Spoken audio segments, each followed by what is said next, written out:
आज हम बात करेंगे एक ऐसी कहानी की जो सदियों पुरानी तो है, पर जिसकी जरूरत शायद आज सबसे ज्यादा है।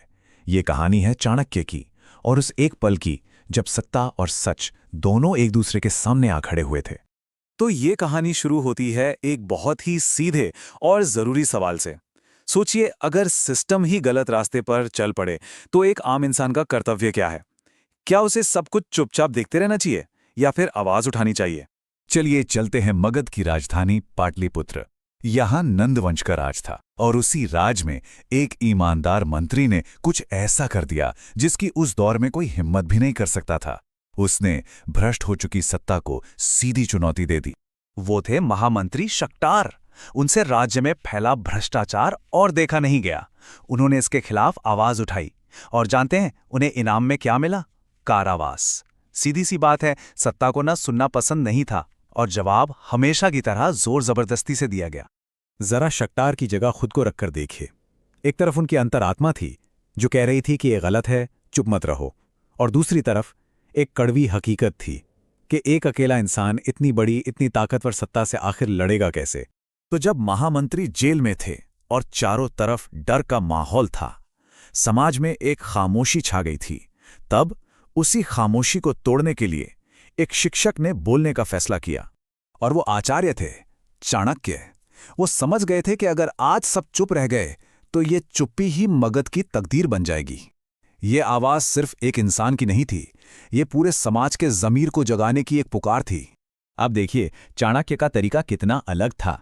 उन्होंने किसी हिंसा या विद्रोह का रास्ता नहीं चुना। नहीं, उनके हथियार थे उनके सवाल, उनका ज्ञान।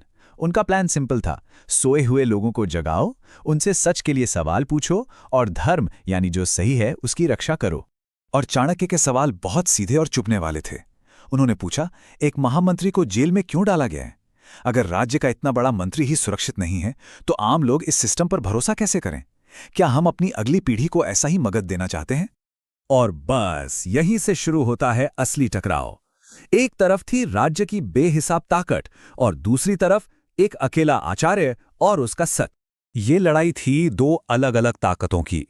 एक तरफ सत्ता थी जिसे सिर्फ और सिर्फ जोर जबरदस्ती की भाषा समझ आती है, और दूसरी तरफ था सत्य जो ज्ञान और तर्क से अपनी लड़ाई लड़ता है। ये ताकत और बुद्धि का सीधा संघर्ष था। जब चाणक्य के सवालों ने सत्ता को घेर लिया ना, तो उसके पास कोई जवाब ही नहीं था, क्योंकि ऐसी ताकत को तर्क या सच्चाई से कोई लेना देना नहीं होता। उसे बस एक ही भाषा समझ आती है, शक्ति की भाषा। लेकिन हम सब जानते हैं कि जब भी कोई सच बोलने की हिम्मत करता है तो उसे उसकी एक कीमत चुकानी पड़ती है, और ये कीमत चाणक्य को भी चुकानी पड़ी। जब राजा धनानंद के पास चाणक्य के तर्कों का कोई जवाब नहीं बचा, तो उन्होंने वही किया जो हर डरा हुआ तानाशाह करता है। उन्होंने अपनी ताकत का इस्तेमाल किया, जुल्म का सहारा लिया, ताकि चाणक्य की आवाज को हमेशा के लिए बंद किया जा सके। और देखिए अन्याय का ये सिलसिला कैसे आगे बढ़ा। पहले महामंत्री शक्टार को बंदी बनाया गया, फिर जब चाणक्य ने लोगों को जगाना शुरू किया तो हमला सीधा उनके परिवार पर हुआ। चाणक्य को सबक सिखाने के लिए सत्ता ने उनके पिता चाणक्य को ही बंदी बना लिया। सत्ता को लगा कि इस हमले से चाणक्य टूट जाएंगे, डर जाएंगे, लेकिन हुआ ठीक इसका उल्टा। इस एक कदम ने एक ऐसी चिंगारी भड़का दी जिसने आगे चलकर एक क्रांति की आग लगा दी। अब ये लड़ाई सिर्फ किसी मंत्री की रिहाई या भ्रष्टाचार की नहीं रह गई थी। नहीं, अपने पिता की गिरफ्तारी के बाद ये चाणक्य का व्यक्तिगत संकल्प बन गया था। एक परिवार का दर्द अब पूरे राष्ट्र के विद्रोह की वजह बनने वाला था। और इस पर चाणक्य ने जो कहा वो सोचने लायक है।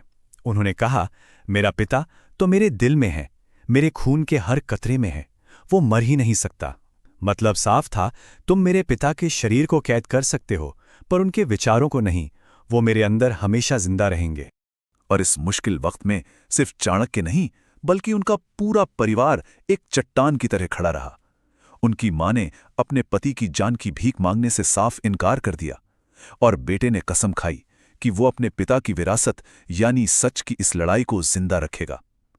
ये सिर्फ दुख नहीं था, ये आत्मसम्मान था, एक अटूट संकल्प था। तो आखिर में हम घूम फिरकर वापस उसी पहले सवाल पर आ जाते हैं। ये पूरी कहानी हमें सोचने पर मजबूर करती है कि क्या अन्याय के खिलाफ एक अकेली आवाज उठाने से सच में कोई फर्क पड़ता है, क्या एक इंसान वाकई में पूरे सिस्टम को बदल सकता है? इसका जवाब शायद हमें अपने अंदर ही खोजना होगा।